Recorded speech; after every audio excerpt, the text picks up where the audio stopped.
I was saying it's not a frivolous question, because really we seem to be moving closer to an all-out war than we ever have been, certainly in my lifetime. I'm 57 years old. And then it's great to be with you.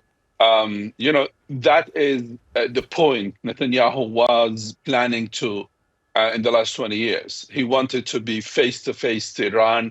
He can attack Iran. He can do whatever he could without any kind of condemnation. That has happened in the last 12 hours.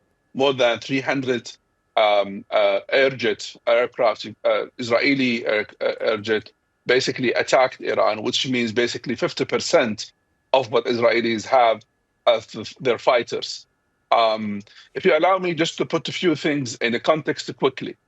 Number one, what we are watching in the last 12 hours is a war declaration. That is based on what Netanyahu himself said it in his first statement when he announced the whole operation. His message to the Iranian was, it's not war against the Iranian people, it's the war against the regime. So it's a war.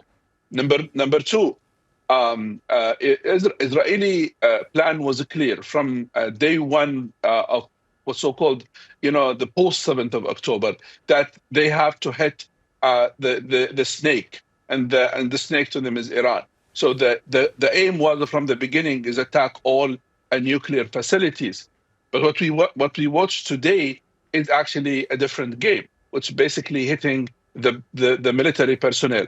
20 military personnel were killed, 6 nuclear scientists. If those nuclear scientists in the first 2 hours, from research I have done from 2003 until 2024, there were only 10 nuclear scientists who were killed in Iran. If you put them together, Israel was able to kill basically 16 in Iranian nuclear scientists since 2003, basically around 22 years. Number 3, there is no doubt that Iranian government, regime, military institution is under the shock. There is no serious response. There is obviously lack of communication between, it seems that between the top leadership. There is a huge chaotic situation in Iran. From outside, as an expert, as someone who knows Iran, this is not the Iran we know. There is a great chaotic situation Israelis are benefiting from. They are hitting basically only 3 nuclear sites out of 15. The focus now on 3 out of 15. Let's also bring to the point to the viewers that Israeli focus not only the nuclear sites. They are targeting basically the missile sites as well, because they are worried of what's so-called the missile system that Iran has. And number 4, finally, there is a huge ramification happened now, because the debate now, where is the United States from the beginning? Personally, last night at 11 midnight, I tweeted that the war is coming, and number 2, no war without American being involved.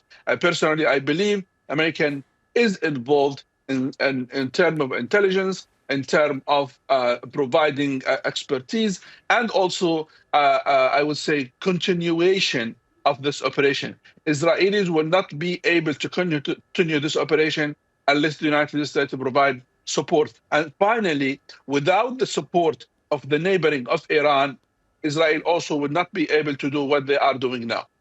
Mahjoob, you hinted at something there that I want to pick up on. Clearly, we see a military operation by the Israelis.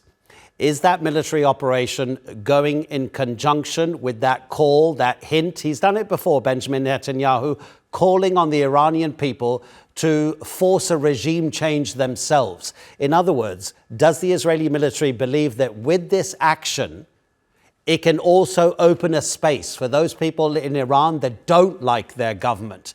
Would that be a possibility? Do you see it happening? Or would the popular sentiment in Iran, even for those people who don't support their government, we now have to be together because we face an external threat? Or do you see space for those anti-government demonstrations to reappear again? To me, the end game of what Israel is doing is regime change. And this reminds me of the war against Saddam Hussein in 1991, when there was a coalition of 34 countries attack Iraq, which ended of basically the collapse of Saddam's regime in 2003. What we are seeing now is a stage, is a chapter to weaken the regime, to create more gap, a wider gap between the people and the regime. And there is an important point here, Adnan, which is the Iranian people today will ask a major question. If the regime cannot defend their own top military leaders, if the regime cannot defend its nuclear program, which basically tried to talked about it as a strength of it, if the regime cannot respond to the Israelis 12 hours now, what's happening? There is a huge gap already is being created. And that is what the Israelis want, and the Europeans and the Americans, which basically a regime change may not come today or tomorrow, but basically weakening the regime and make the regime fragile, has no reputation, no respect, and no front of eye of its own people. Mahjoob Zweiri, as always, thank you so much indeed, Professor.